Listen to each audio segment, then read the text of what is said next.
क्या भारतीय जनता पार्टी गठबंधन सरकार ने अपनी रक्षा नीति को बदल दिया ताकि इसका फायदा गौतम अडानी को हो? क्या भारत और पाकिस्तान की सीमा पर जो सिक्योरिटी प्रोटोकॉल है, क्या भारतीय जनता पार्टी ने उसे बदल दिया ताकि उसका फायदा गौतम अडानी को हो? सबसे बड़ी बात, जो निर्माण 10 किलोमीटर तक नहीं हो सकता, क्या वो निर्माण भारत और पाकिस्तान सीमा के 1 किलोमीटर में हुआ ताकि गौतम अडानी को इसका फायदा हो? यह मेरा दावा नहीं है दोस्तों, यह दावा है अंग्रेजी अखबार गार्डियन का। जी हां, यह निहायत ही सनसनीखेज दावा है दोस्तों, और अगर इनका दावा सही है तो इसके देश के राष्ट्रीय सुरक्षा के लिए बहुत बड़े मायने हैं। वो भारतीय जनता पार्टी जो देशभक्ति के नाम पर, राष्ट्रवाद के नाम पर अपने विरोधियों को देशद्रोही बताती है, राष्ट्रद्रोह के केस करती है, यहां तक कि राहुल गांधी तक को एंटी नेशनल बताती है। गार्डियन की अगर इस खबर पर विश्वास किया जाए और अगर यह खबर सही है तो यह धमाका है दोस्तों। इस मुद्दे पर कांग्रेस की प्रतिक्रिया भी आ गई है। प्रियंका गांधी वाड्रा ने इस पर अपना बयान दिया है। मगर सबसे पहले दोस्तों, खबर क्या है वो आपके स्क्रीन पर। दोस्तों, यह खबर की है भारतीय पत्रकार रवि नायर और हैना एलिस पीटरसन ने। खबर क्या कहती है आपके स्क्रीन पर? Tycoon profited after India relaxed border security rules for energy park. इसका अर्थ यह है कि गौतम अडानी को फायदा मिला जब भारत पाक सीमा पर जो सिक्योरिटी प्रोटोकॉल थे, जो सुरक्षा के मानदंड थे, उन्हें ढीला किया गया। आज ये पूरी खबर बहुत ही सरल शब्दों में मैं आपके सामने रखने वाला हूं। मैं अपनी तरफ से कुछ नहीं कहूंगा। जो बातें मैं आपके सामने रखने वाला हूं, ये तमाम दावे गार्डियन अखबार ने किए हैं। इस पर कांग्रेस की प्रतिक्रिया भी आ गई है। वो क्या कह रहे हैं वही मैं आपके सामने हूबहू रखने का प्रयास करूंगा। सबसे पहले दोस्तों, ये खबर क्या है गार्डियन के मुताबिक आपके स्क्रीन पर, इसके तमाम पहलू मैं आपके सामने पेश करने वाला हूं। भारत सरकार ने राष्ट्रीय सुरक्षा प्रोटोकॉल में ढील दी ताकि पाकिस्तान सीमा के पास एक स्वच्छ ऊर्जा पार्क बनाया जा सके, यानी रिन्यूएबल एनर्जी पार्क बनाया जा सके, जिसे अंततः भारत के सबसे धनी व्यक्तियों में से एक गौतम अडानी को सौंप दिया गया। आधिकारिक दस्तावेजों से यह जानकारी सामने आई है।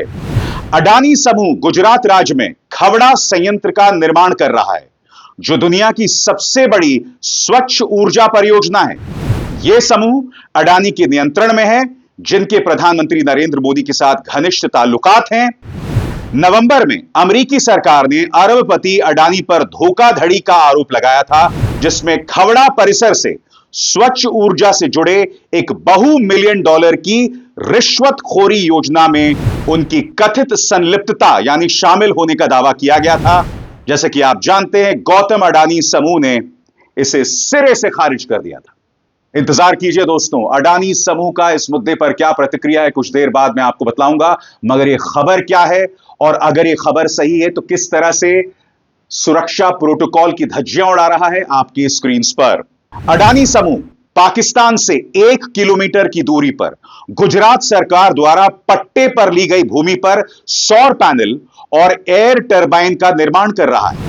रन ऑफ कच्छ, जिसे भारत पाकिस्तान संघर्षों में निशाना बनाया गया था, पाकिस्तान के साथ विवादित क्षेत्र सर क्रीक से सटा हुआ है। दोनों देशों के बीच 4 बार युद्ध हो चुका है। पहले के राष्ट्रीय सुरक्षा प्रोटोकॉल ने पाकिस्तान सीमा से 10 किलोमीटर के भीतर किसी भी बड़े निर्माण की अनुमति नहीं दी थी, जिससे सौर पैनलों की बड़े पैमाने पर स्थापना बाधित हो रही थी। तो सरल शब्दों में कहा जाए कि 10 किलोमीटर यानी भारत पाकिस्तान सीमा यहां है, और उससे 10 किलोमीटर दूर तक आप कोई भी औद्योगिक संयंत्र स्थापित नहीं कर सकते। यह सिक्योरिटी प्रोटोकॉल था। इसकी धज्जियां उड़ा दी गई गार्डियन की अखबार के मुताबिक, और यह जो संयंत्र है वो भारत पाकिस्तान सीमा से जुड़ा हुआ है। सबसे दिलचस्प बात यह दोस्तों कि रक्षा मंत्रालय ने इस पर आपत्ति जाहिर की थी, मगर बहुत ही रहस्यमय तरीके से उन्होंने यू टर्न भी ले लिया। अब दोस्तों, आपको गौर करना पड़ेगा कि गुजरात में किसकी सरकार है। गुजरात में सरकार है भारतीय जनता पार्टी की। मुख्यमंत्री भी भारतीय जनता पार्टी के नेता हैं। गार्डियन की इस खबर के मुताबिक इसकी लॉबिंग यानी इस संयंत्र की लॉबिंग, इस रिन्यूएबल एनर्जी प्लांट की लॉबिंग किसी और ने नहीं बल्कि खुद भाजपा की गुजरात सरकार ने की। और बात वहां नहीं रुकी, उसके बाद वो प्रधानमंत्री कार्यालय को खत लिखते हैं और गार्डियन के मुताबिक इस खत में क्या होता है उस पर गौर किया जाए। आधिकारिक संवादों के अनुसार अप्रैल 2023 से पहले गुजरात के अधिकारियों ने प्रधानमंत्री कार्यालय को पत्र लिखा जिसमें रक्षा मंत्रालय के साथ इस मुद्दे को उठाने का अनुरोध किया गया। इसके बाद 21 अप्रैल 2023 को दिल्ली में एक गोपनीय सरकारी बैठक बुलाई गई जिसमें गुजरात सरकार के सौर प्रस्ताव पर चर्चा की गई।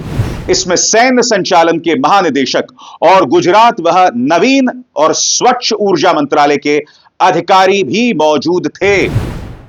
दिलचस्प बात यह है दोस्तों, जब यह बैठक बुलाई जाती है तो इस बैठक में सबसे पहले रक्षा मंत्रालय अपनी तरफ से कुछ आशंकाएं जाहिर करता है।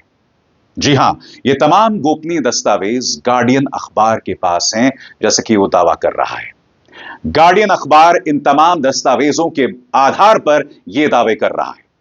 तो सबसे पहले मैं आपको बतलाना चाहता हूं कि रक्षा मंत्रालय ने क्या आपत्तियां दर्ज की। आपकी स्क्रीन पर बैठक के गोपनीय मिनटों के अनुसार वरिष्ठ सैन्य अधिकारियों द्वारा अंतर्राष्ट्रीय सीमा के पास सौर पैनलों के प्रभाव को लेकर आशंकाएं जताई गई थी जो टैंक संचालन और सुरक्षा निगरानी के लिए बाधा बन सकती है। हालांकि डेवलपर्स ने आश्वासन दिया कि सौर प्लेटफॉर्म किसी भी शत्रु टैंक मूवमेंट से उत्पन्न खतरे को रोकने में पर्याप्त होंगे। सैन्य अधिकारियों द्वारा सौर पैनलों के आकार में बदलाव की मांग को डेवलपर्स ने यह कहकर खारिज कर दिया कि यह आर्थिक रूप से व्यावहारिक नहीं होगा। तो जो सैनिक थे जो इस बैठक में शामिल थे, उन्होंने सबसे पहले क्या कहा? उन्होंने कहा कि अगर आप ऐसा पैनल, ऐसा संयंत्र लगाते हैं तो टैंक्स के मनूवरिंग में, टैंक्स के काम करने में दिक्कत पेश आएगी। इसके बाद सैनिकों ने क्या कहा कि भाई ये जो ऊर्जा संयंत्र है उसके कद को, उसके आकार को छोटा कीजिए। उन्होंने कहा नहीं, डेवलपर्स ने कहा कि अगर हम उसके आकार को छोटा कर देते हैं तो यह व्यावहारिक तौर पर सही नहीं होगा। अब मैं आपसे एक सवाल पूछना चाहता हूं, देश की सीमा पर व्यापार मायने रखता है या देश की सुरक्षा? इस सवाल का जवाब दीजिए। यह सवाल बहुत अहम है क्योंकि गार्डियन की इस खबर के मुताबिक सैन्य अधिकारियों ने अपनी आपत्ति जाहिर की थी संयंत्र के आकार पर, जो मैं आपको पढ़कर सुना चुका हूं। सैन्य अधिकारियों द्वारा सौर पैनलों के आकार में बदलाव की मांग को डेवलपर्स ने यह कहकर खारिज कर दिया था कि आर्थिक रूप से व्यावहारिक नहीं होगा। मगर उसके बाद इन तमाम सैन्य अधिकारियों ने यू टर्न ले लिया और आपसी सहमति बन गई। गार्डियन इस बारे में क्या कहता है, इस पर गौर कीजिए दोस्तों। बैठक के अंत में रक्षा मंत्रालय ने आपसी सहमति से सौर पैनलों और पवन टरबाइंस को, यानी एयर टरबाइंस को पाकिस्तान सीमा से 1 किलोमीटर तक नजदीक स्थापित करने की अनुमति देने पर सहमति व्यक्त की, जिससे भूमि को स्वच्छ ऊर्जा उत्पादन के लिए आर्थिक रूप से उपयोगी बनाया जा सके। 8 मई 2023 तक मोदी सरकार ने इस निर्णय को औपचारिक रूप दे दिया। सभी मंत्रालय को एक अधिसूचना जारी कर बुनियादी ढांचा विकास से संबंधित दिशा निर्देशों में ढील दी गई, जो न केवल भारत पाकिस्तान सीमा पर बल्कि बांग्लादेश, चीन, म्यांमार और नेपाल से सटी भूमि पर भी लागू हुई। इससे भारत की संपूर्ण रणनीतिक स्थिति में महत्वपूर्ण परिवर्तन हुआ। इंडिया का जो स्ट्रैटेजिक इक्वेशन है, जो सामरिक इक्वेशन है, वो पूरी तरह से बदल गया, जैसा कि यह दावा किया जा रहा है, क्योंकि यह जो स्थिति है वो सिर्फ भारत पाक सीमा पर नहीं, म्यांमार, नेपाल और जितने भी हमारे पड़ोसी देश थे उन पर लागू हो रहा था। दिलचस्प बात यह है दोस्तों, यहां पर 3 सैनिक अधिकारियों की बात की जा रही है। इनमें से 2 अपना नाम जाहिर नहीं कर रहे हैं। एक रिटायर्ड हैं, अजय शुक्ला, जो कि पत्रकार भी रहे हैं, उन्होंने इस मुद्दे पर अपनी राय दी है। मगर 2 सैन्य अधिकारी गुमनामी के अंधेरे से अपनी राय दे रहे हैं। सबसे पहले इस बारे में अजय शुक्ला क्या कहते हैं, आपकी स्क्रीन पर। सेवानिवृत्त भारतीय सेना कर्नल और रक्षा विश्लेषक अजय शुक्ला ने कहा, भारत पाकिस्तान सीमा के इतने नजदीक एक हाइब्रिड पवन और सौर ऊर्जा उत्पादन संयंत्र स्थापित करना रणनीतिक रूप से अविवेकपूर्ण है। सीमा रक्षा मानदंडों और प्रोटोकॉल में बदलाव कर भूमि को सस्ते में व्यावसायिक शोषण के लिए उपलब्ध कराकर सैन्य को निजी व्यावसायिक लाभ के लिए अतिरिक्त रक्षा जिम्मेदारियां उठाने पर मजबूर किया जा रहा है। यानी कि कहीं ना कहीं देश की सुरक्षा के साथ समझौता, यह दावा कोई और नहीं, एक रिटायर्ड कर्नल और रक्षा मामलों के जानकार अजय शुक्ला कर रहे हैं। यहां पर इंतजार कीजिए दोस्तों, कुछ देर बाद मैं आपको बतलाऊंगा कि इस मुद्दे पर प्रियंका गांधी वाड्रा का क्या कहना है, कांग्रेस की इस मुद्दे पर क्या प्रतिक्रिया है, क्योंकि प्रतिक्रिया बहुत तेजी से आनी शुरू हो गई है। और सबसे बड़ी बात, इस मुद्दे पर खुद अडानी समूह का क्या कहना है। मगर आप इंतजार कर रहे होंगे कि वो दो गुमनाम सैनिक कौन हैं जिन्होंने गुमनामी के अंधेरे से इस पूरी परियोजना पर अपनी आपत्ति जाहिर की। तो इस बारे में गार्डियन क्या कहता है, इस पर भी गौर किया जाए दोस्तों। एक वरिष्ठ सेवानिवृत्त अधिकारी के मुताबिक इस नीति परिवर्तन से सेना में आश्चर्य और चिंता उत्पन्न हुई। द गार्जियन को जानकारी मिली कि इस क्षेत्र में संचालन की देखरेख करने वाले वरिष्ठ सेना अधिकारियों से इस निर्णय पर कोई परामर्श नहीं किया गया। दो वरिष्ठ अधिकारियों जिन्हें मीडिया से बात करने की अनुमति नहीं थी, ने सवाल उठाया कि पाकिस्तान से किसी भी सुरक्षा खतरे या घुसपैठ की स्थिति में सेना कैसे संचालन करेगा, जैसा कि अतीत में रण ऑफ कच्छ में हो चुका है। और यहां पर आपको उनकी बात पर गौर करना पड़ेगा। बहुत अहम बात यहां पर वो कह रहे हैं, यदि बारूदी सुरंगें बिछाने, एंटी टैंक और एंटी पर्सनल डिवाइसेस की आवश्यकता पड़ी, तब क्या होगा? आक्रामक और रक्षात्मक अभियानों में स्थान और आश्चर्य के सिद्धांतों का क्या होगा? यानी कि जब आप 1 किलोमीटर पहले एक औद्योगिक संयंत्र, एक रिन्यूएबल एनर्जी प्लांट लगा देंगे, तो स्वाभाविक सी बात है भारत की जो सेना की मनूवरिंग है उस पर असर पड़ने वाला है। और स्वाभाविक सी बात है दोस्तों, इस पर कांग्रेस ने प्रतिक्रिया दी है। आपके स्क्रीन पर प्रियंका गांधी वाड्रा का यह बयान, जिन्होंने सख्त तेवर अपनाते हुए इस पर प्रहार किया है। प्रियंका गांधी वाड्रा क्या कह रही हैं, इस पर गौर किया जाए। क्या प्रधानमंत्री जी के मित्र को देश के सारे संसाधन सौंपने का सिलसिला यहां तक पहुंच गया है कि सीमा सुरक्षा के नियम भी बदले जा रहे हैं? इस खबर के अनुसार अडानी जी के एनर्जी पार्क के लिए भारत की सीमा सुरक्षा के नियमों में बदलाव कर दिया गया है। लिखा है कि सेना के सीनियर अधिकारियों ने सीमा सुरक्षा और निगरानी कार्यों में आने वाली बाधाओं को लेकर आशंकाएं जताई, लेकिन उनकी नहीं सुनी गई। प्रधानमंत्री जी के मित्र को सस्ती जमीन और व्यापारिक लाभ देने के लिए सेना के सुरक्षा जिम्मेदारियों को मुश्किल और संवेदनशील बताया जा रहा है। क्या एक व्यक्ति का व्यापारिक हित देश की सुरक्षा के सवाल से बड़ा है? यही नहीं दोस्तों, कांग्रेस के सांसद मनीष तिवारी ने भी यहां पर कहा है, if Guardian has got its facts right, this will have grave consequences for India's national security in event of hostilities with Pakistan, who permits construction of a mega infrastructure project within 1 kilometre of IB, यानी international border, with a hostile neighbour Pakistan. इसका हिंदी में अनुवाद यह है कि अगर guardian जो जानकारी दे रहा है वो सही है, तो इसका भारत की राष्ट्रीय सुरक्षा के लिए बहुत दूरगामी और खतरनाक परिणाम होंगे। आखिर कौन इस तरह के संयंत्र के निर्माण की अनुमति देता है, और वो भी पाकिस्तान से महज 1 किलोमीटर दूर, वो पाकिस्तान जो हमारा जानी दुश्मन है। मगर जाहिर सी बात है दोस्तों, इस मुद्दे पर हम एक तरफा रिपोर्टिंग नहीं कर सकते। इसीलिए गार्डियन ने इस मुद्दे पर अडानी समूह से भी बात की। गौतम अडानी समूह का इस बारे में क्या कहना है, इस पर भी गौर किया जाए।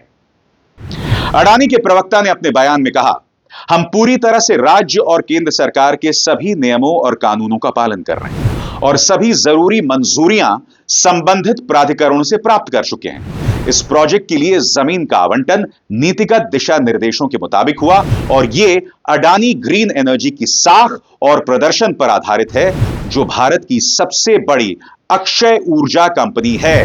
और जाहिर सी बात है दोस्तों, भारत सरकार इस मुद्दे पर कुछ नहीं कह रहा है।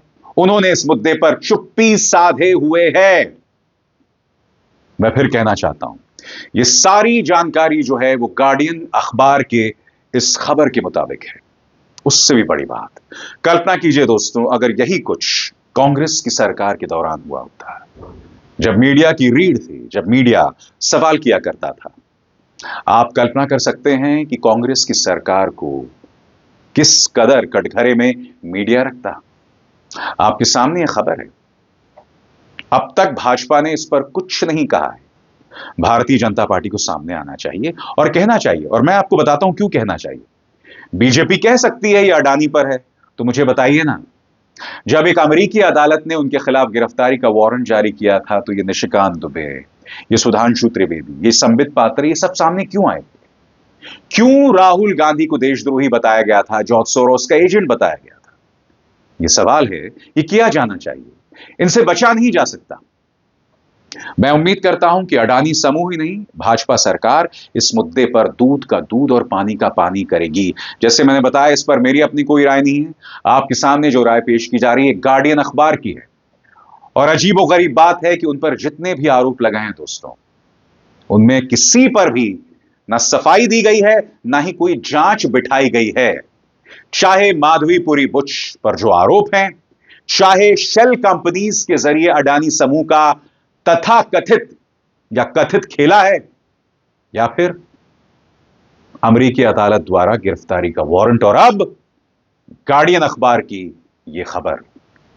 किसी ना किसी को तो जवाब देना पड़ेगा दोस्तों। अभिसार शर्मा को दीजिए इजाजत। नमस्कार।